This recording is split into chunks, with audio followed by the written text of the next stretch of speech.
ಯಾರು ಬೇಡ, ನನಗೆ ಯಾರು ಒತ್ತಾಯ ಆಗೋದು ಬೇಡ, ನನಗೆ ಯಾರ ಬೆಂಬಲನೂ ಬೇಡ, ಯಾವ ಶಾಸಕರ ಬೆಂಬಲನೂ ನನಗೆ ಅವಶ್ಯಕತೆ ಇಲ್ಲ. ನನಗೆ ಕಾರ್ಯಕರ್ತರು ಕೂಗುದು ಬೇಡ, ಶಾಸಕರು ಕೂಗುದು ಬೇಡ, ನನ್ನ ಬೆಂಬಲಕ್ಕೆ ಯಾರು ನಿಂತ್ಕೊಳ್ಳೋದು ಬೇಡ. ನನ್ನ ಡ್ಯೂಟಿ, ನನ್ನ ಕರ್ತವ್ಯ ಮಾಡ್ತೀನಿ. ಮಾಡೋ ಪ್ರಯತ್ನ ಎಲ್ಲ ಭಗವಂತನ ಮಾಡೋಣ, ಫಲ ಭಗವಂತ ಕೊಡ್ತಾರೆ. ಸರ್, ಈ ಥರ ಭೇಟಿಗಳ ನಂತರ ಟೆಂಪಲ್ ರನ್ ತಾವು ನೀಡ್ತಾ ಇರೋ ಭೇಟಿನ ಟೆಂಪಲ್ ರನ್ ಅಂತ ಕೂಡ ನಾನು ದಿನ ಪೂಜೆ ಮಾಡೋನೆ, ಧರ್ಮದ ಬಗ್ಗೆ ನಂಬಿಕೆ ಇಟ್ಕೊಂಡಿರೋನೆ, ನನ್ನ ಒಳಿತಿಗೋಸ್ಕರ, ರಾಜ್ಯದ ಒಳಿತಿಗೋಸ್ಕರ, ನಮ್ದಂಥ ಜನರಿಗೋಸ್ಕರ, ಸಮಾಜಕ್ಕೋಸ್ಕರ ಒಳ್ಳೇದಾಗಲಿ ಅಂತೇಳಿ ನಾನು ಪ್ರಾರ್ಥನೆ ಮಾಡೋದು. ಟೆಂಪಲ್ ಎಲ್ಲ ಮುಚ್ಚಿಬಿಡಿ, ಮತ್ತೆ ನೀವೆಲ್ಲ ಸೇರ್ಕೊಂಡು.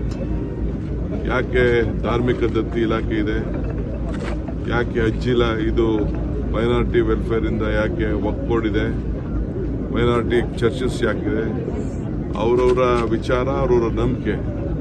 ನಾನು ಹಿಂದೆ ಹೇಳಿದ್ದೇನೆ, ಧರ್ಮ ಯಾವುದಾದರೂ ತತ್ವ ಒಂದೇ, ನಾಮನೂರಾದರೂ ದೈವ ಒಂದೇ, ಪೂಜೆ ಯಾವುದಾದರೂ ಭಕ್ತಿ ಒಂದೇ, ಕರ್ಮ ಹಲವಾದರೂ ನಿಷ್ಠೆ ಒಂದೇ, ದೇವನೊಬ್ಬ ನಾಮ ಹಲವು ಅಂತ ಹೇಳಿದ್ದೇನೆ.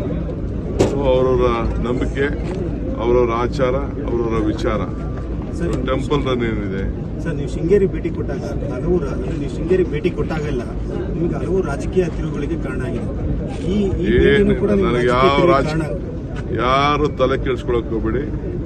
ಯಾವ ರಾಜಕಾರಣ ತಿರುವಿನ ಅವಶ್ಯಕತೆ ಇಲ್ಲ.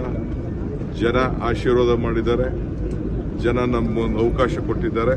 5 ವರ್ಷ ಮುಂದುವರಿಸ್ತೀವಿ. ಎಲ್ಲರ ಮಾತು ಗೌನ. ಪಕ್ಷ ಏನ್ ಹೇಳ್ತದೋ ಆ ರೀತಿ ಕೆಲಸ ಮಾಡಿಕೊಂಡು ನಾನು ಮುಖ್ಯಮಂತ್ರಿಗಳು ಹೋಗುವಂತ ಕೆಲಸ ನಾವು ಮಾಡ್ಕೊಂಡು ಹೋಗ್ತೀವಿ. ಕೆಲವು ಕಾರ್ಯಕರ್ತರು ನಾನು ಗ್ರಾಮ ಪಂಚಾಯತ್ ನನ್ನ ಕಾರ್ಯಕರ್ತರು ಒಂದು ಒತ್ತಾಯ ಮಾಡ್ತಾ ಇರುವಂತದ್ದು ಮುಂದಿನ ಸಿಎಂ ಡಿ.ಕೆ. ಶಿವಕುಮಾರ್ ಆಗ್ಬೇಕು ಅಂತ. ಯಾರು ಬೇಡ, ನನಗೆ ಯಾರು ಒತ್ತಾಯ ಆಗೋದು ಬೇಡ, ನನಗೆ ಯಾರ ಬೆಂಬಲನೂ ಬೇಡ, ಯಾವ ಶಾಸಕರ ಬೆಂಬಲನೂ ನನಗೆ ಅವಶ್ಯಕತೆ ಇಲ್ಲ. ನಾನು ಉಂಟು, ಕಾಂಗ್ರೆಸ್ ಪಕ್ಷ ಉಂಟು. ಕಾಂಗ್ರೆಸ್ ಪಕ್ಷ ನಾಯಕರು ಏನ್ ಹೇಳ್ತಾರೆ ಆ ರೀತಿ ನಾನು ಕೆಲಸ ಮಾಡ್ಕೊಂಡು ಹೋಗ್ತೀನಿ. ನನಗೆ ಕಾರ್ಯಕರ್ತರು ಕೂಗುದು ಬೇಡ, ಶಾಸಕರು ಕೂಗುದು ಬೇಡ, ನನ್ನ ಬೆಂಬಲಕ್ಕೆ ಯಾರು ನಿಂತ್ಕೊಳ್ಳೋದು ಬೇಡ. ನನ್ನ ಡ್ಯೂಟಿ, ನನ್ನ ಕರ್ತವ್ಯ ಮಾಡ್ತೀನಿ. ಹೈಕಮಾಂಡ್ ಯಾವಾಗ ತೀರ್ಮಾನ ಮಾಡಿ? ಅರ್ಥ ಆಯ್ತಾ? ಹೈಕಮಾಂಡ್ ಕರ್ಮಣ್ಯೇ ವಾಧಿಕಾರಸ್ತು ಮಾಫಲೇಸು ಕದಾಚನ. ಮಾಡೋ ಪ್ರಯತ್ನ ಎಲ್ಲ ಭಗವಂತನ ಮಾಡೋಣ, ಫಲ ಭಗವಂತ ಕೊಡ್ತಾರೆ. ಸರ್, ಹೈಕಮಾಂಡ್ ಯಾವಾಗ ತೀರ್ಮಾನ ಕೊಡುತ್ತೆ?